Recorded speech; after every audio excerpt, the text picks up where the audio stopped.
Peristiwa yang coba dituturkan Frisly seolah masih dirasakan oleh beberapa pengurus monumen yang tak jarang mendengar jerit tangis di area ini.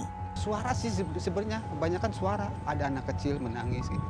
Yang mungkin mencari bapaknya atau gimana itu dulunya gimana itu ya. Jadi kalau emang ditanya di tempat ini banyak banget tangisan perempuan. Tangisan anak kecil yang mungkin menangis karena berharap ayahnya masih bisa hidup lagi. Ibunya juga bisa hidup lagi, tapi ibunya itu meninggal di pelukan suaminya. Boleh minta ada bunga gak sih, satu tangkai mungkin? Boleh minta bunga? Tersentuh akan cerita pengorbanan yang ada. Tanda terima kasih pun tak luput kami berikan sedalam-dalamnya agar peristiwa tersebut tetap dikenang sepanjang hayat. Kita lanjut ke belakang ya, kan ada Kak Frisly. Malam pun tiba. Penelusuran kami pun berlanjut ke bagian dalam di mana terdapat ratusan makam para korban pembantaian kala itu. Di belakang ya? Iya, di belakang sih. Jadi emang bahkan juga dia suka menduplikasi apa ya bahasanya yang sudah meninggal di sini, dia suka menduplikasi kayak gitu pas ya. Jadi apa ya wujudnya itu menduplikasi makhluk para wujud korban ya, ya. kayak gitu pas ya. Oke, iya karena aku juga mendengar kan Anda bahwa warga sekitar atau orang yang berkunjung ke tempat ini tuh kerap melihat sosok di Ya. sini.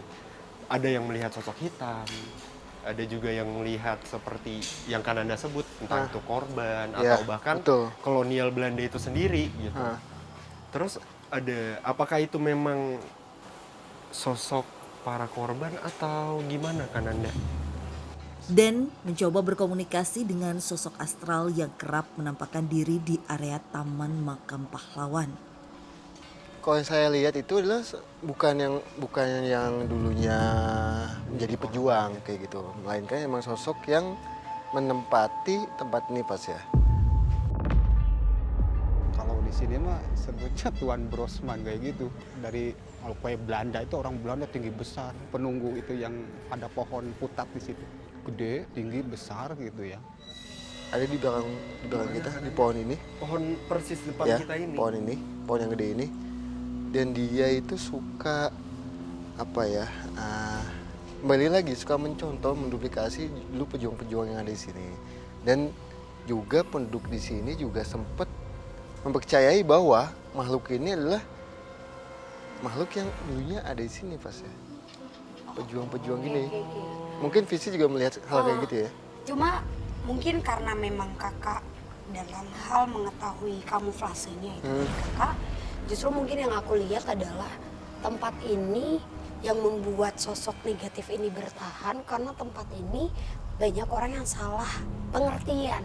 Betul. Mungkin dianggap adalah sosok ini dapat memberikan berkah, Ya. yang padahal itu salah. Nah, itu salah. Iya benar. Aku Jadi juga mendengar bahwa ada beberapa pengunjung yang datang ke sini itu untuk meminta berkah. Ya, Oke, kita boleh mendekat nggak kan Anda? saya Mau pindahkan coba dulu.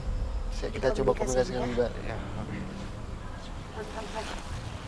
Menghindari kejadian yang tak diinginkan, Dan Ananda mencoba berkomunikasi dengan sosok tersebut di tempat yang lebih baik.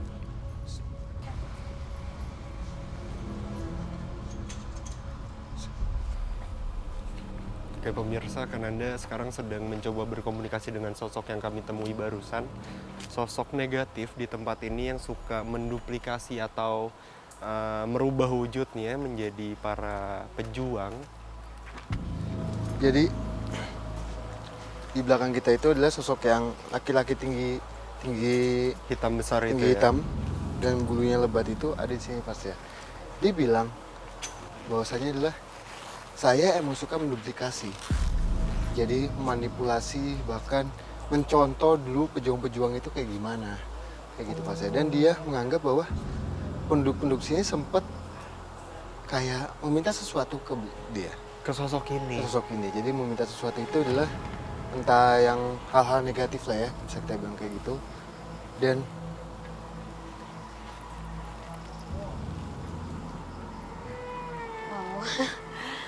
Malah banyak dari luar yang banyak banget.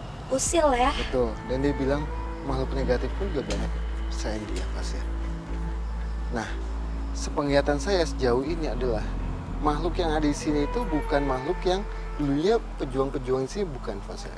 Nah, makhluk ini ya bilang, saya senang untuk mengelabui atau membohongi penduduk-penduduk sini, padahal dia pun tidak mengabulkan apa yang dia Ya, minta. apa yang diminta ya. Ya, apa yang dia minta. Jadi hanya ya namanya makhluk gaib yang segi negatifnya itu kan pasti Memanipulasi lebih ke ya. manipulasi, membohongi, mengelabui kayak gitu Mas ya. Nah, sosok inilah yang lebih suka dengan hal-hal kayak gitu. Kadang-kadang ada yang masuk orang ngerti gitu ya. Ditanya sama saya, itu cari apa sih Pak? Jadi banyak benda tapi belum ketemu. Orang mimpi itu mah dari luar kan, kebanyakan saya mah gitu ya. Masih banyak sosok-sosok yang negatif dibandingkan dia. Oh. Dan emang yang suka mengganggu, bahkan apa ya bisa kita bilang memasuki tubuh manusia itu ada makhluknya. Tapi beda dengan makhluk ini. Oh. Ada contohnya di depan kita itu ada salah satu Di pohon ini? Di belakang pohon ini ada salah satu cewek yang dia mungkin dengan pakaian putih yang biasa kita temui, Iya. ya itulah yang suka mengganggu. Pernah terjadi ada pengunjung ya nyampe kesurupan kayak gitu. Dianggapnya bahwa tempat ini itu wingit, apa ya bahasanya, Serem. Nah, tapi kenyataannya sih enggak Enggak. sama sekali. Oke, Kananda satu lagi untuk sosok ini, apa alasan dari sosok ini itu merubah wujudnya atau menduplikasikan para pejuang yang dimakamkan di sini? Oke, jadi gini Pak ya. Penduduk-penduduk sini meyakinkan bahwa makhluk yang ada di sini itu adalah pejuang-pejuang yang di sini. Kenapa bisa meyakinkan dengan hal kayak gitu? Pejuang-pejuang di sini itu adalah mempunyai suatu tragedi atau kejadian yang bisa kita bilang sangat menyedihkan. Betul. Contohnya dibunuh pada saat menjadikan pejuang lah ya. Nah, penduduk sini mungkin meyakinkan bahwa oh makhluk ini jelmaan dulunya sudah meninggal kayak gitu. Tapi kenyataannya itu salah. Melainkan adalah makhluk yang hitam gede dengan bulu yang lebat itu hanya menduplikasi Para pejuang. pejuang yang ada di sini. Bahkan sampai dia bisa menduplikasi Kapten Lukas. Oh, Kapten Lukas. Iya. Bahkan bisa menduplikasi sampai sejauh itu Fas ya. Berarti memang sosok ini tuh mengambil energi yang kita percaya juga ya, dengan Betul. kita percaya bahwa mungkin di sini bakalan ada sosok dari pejuang. Betul. Bahkan sampai Kapten Lukas itu sendiri, dan Ya. itulah yang ditangkap oleh si sosok ini. Ya, betul. Gak apa-apa sih Fasya, biar setelah ini kita coba untuk berdoa dan Ya. memberikan simbol penghargaan dari Ya. kita. Tapi untuk sosok ini biar nanti kita coba bersihin, kita bawa keluar aja ya kan Anda. Betul banget Miss. Karena biar benar-benar clear kalau orang-orang juga harus tahu ketika Ya. kalian datang ke sini memang tujuan yang baik akan disambut dengan hal yang Betul baik. banget. Tidak ada sama sekali roh-roh dari mereka yang bergentayangan Ya. atau sengaja untuk menakutkan.